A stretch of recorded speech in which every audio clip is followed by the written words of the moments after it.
I felt a kind of choking down in my throat, and I know that I was about to bawl again if I weren't careful.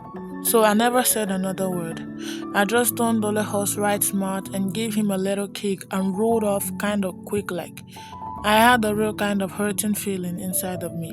It was like I was riding away from something I would never again find in my whole life. I had never felt that way before. When I had rode off from house on Ola's way back, I had been scared. Hell, I was a kid and didn't know what in hell it was that might be fixing to become a me. I didn't have no idea where I was going or nothing, or even if I would ever make it there. I was scared, but I wasn't sad on account of leaving home or nothing like that. But this time, riding off from Rod and Tex and all my other buddies at the Boxwood outfit, and especially that sweet Mrs. O, I felt real sad. I felt like hell. They was my family. I felt like I reckon I should have felt when I had left Ma and Pa and Texas. But I didn't ever feel that way about them. I sure enough felt it though. Riding off from the Ole Boxwood, I rode hard for a spell, and I was a crying hard at the same time, looking back on it all, in spite of how much a man I thought I had become. I reckon I was just still a snot-nosed kid after all. Like I said before, I didn't know where the hell I was headed. I didn't know that Texas was east of me, and I was real careful not to ride east. I didn't have no reason to take my ass back to Texas, so I headed north, and maybe a little west.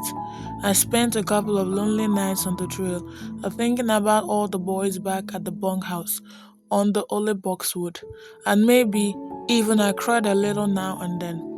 I thought some about Ma and Pa too, but I never cried when I was thinking about them.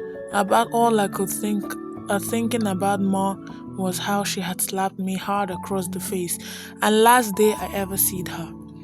And whenever I thought about Pa, I just thought that after he knowed I had killed that man, he gave me some money and a sway-backed horse, and told me to skedaddle on out of there. And that was the most generous day most generous day of his whole entire life that I had known about. Well, finally I stumbled onto a little town. It was called Ash Grove, and I found out right soon that most of the locals liked to call it Ass Grove. So I done the same thing. It wasn't much of a town. It had a salon and a general store and an eating place alright under the same roof. And it was also the only place in town what could sort of serve for a hotel.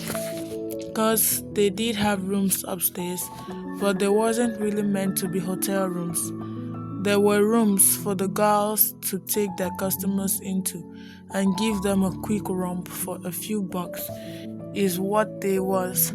Well, I weren't proud and I weren't no prude. So I asked the man if I could rent me one of them rooms for a spell.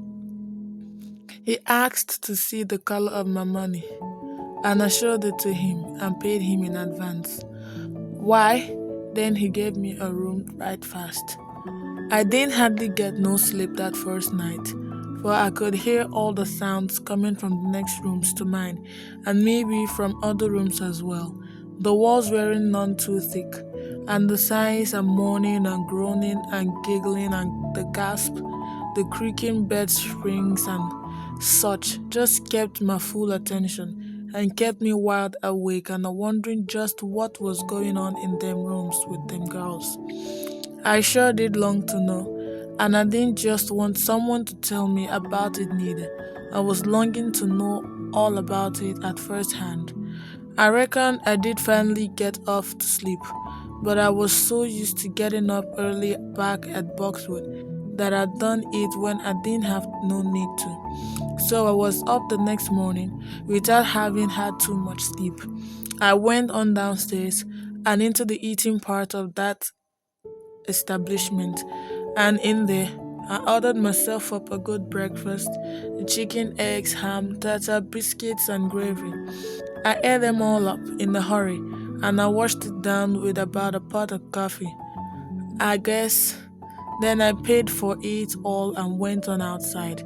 I couldn't think of a damn thing to do with myself, so I walked back over to the stable where I had bored Olehos and checked up on him.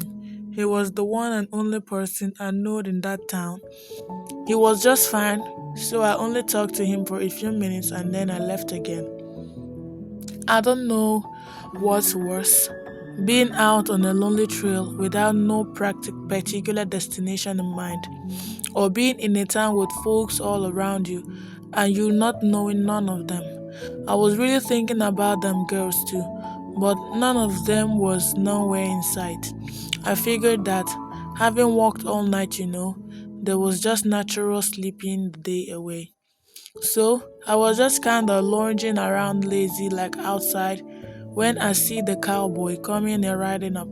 He tied his horse there at the right trail rail in front of the main establishment, the one where I was living, and went on inside. Just then, this here other cowhand came a sneaking out somewheres and went right on over the first Ole boy's horse. He looked around himself kinda skulky like and didn't see no one out loose but me. He gave me a grin and a wink, like as if he was letting me in on a little joke of some kind. He took a loosen up the cleans on the other Ole boy's horse. Well, he meant for the Ole boy to take himself a hard fall whenever he started to mount up. Then, what he meant to cause to happen. That's what he meant to cause to happen.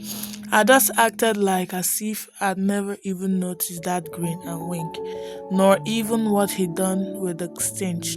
I was just minding my own business. By and by, the fella came out of the store, and he stood there on the sidewalk and rolled himself a smoke. I guess that's what he had gone inside there to buy. He poked that fresh rolled cigarette in between his lips, and then he broke out a match and scratched it on the ass of the breeches. He lit that smoke, then he stepped on down on his horse and took a hold of the horn. His boot went up to the stirrup, and to this day, I don't know how come I didn't keep a minding my own business. But before I knowed what I had did, I said out loud, "I wouldn't step on that, mister. Someone has done loosen your cinch." He looked over at me and then he checked the cinch, and he see then that I wasn't lying to him, not a bit of it. He tightened her back up again and swung up into the saddle. Then he looked over at me. "Thanks, kid," he said.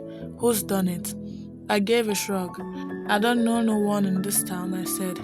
Just then, the actual culprit stepped right on out into the open with a hard scroll on his ugly face, and he gave me a sure enough mean-ass look. And then he looked on over to the other fella and he said, "I done it, Sandy. What about it?" Sandy said, "I got orders not to fight with you lazy snakes, Cutter, but don't push your luck." "Why hell, Sandy?" Cutter said. "I was just playing a little joke. I wasn't there to try no fight with you. You know that. All us lazy snakes hands are peaceable, 'cause I might just dust the breeches of this hot busybody little brat here for messing up the fun." I stepped out then and faced that Cutter. "You can try it," I said. "Well now," said Cutter, "what do we have here? A new Billy the Kid?" "Some folks do call me Kid," I said, "but my name ain't Billy." "Leave him alone, Cutter," said Sandy. "Hell, he's just a kid like you said." "Stay out of it, Sandy," I said. "I told you I had been lonesome and bored, and so I was actually kind of enjoying this.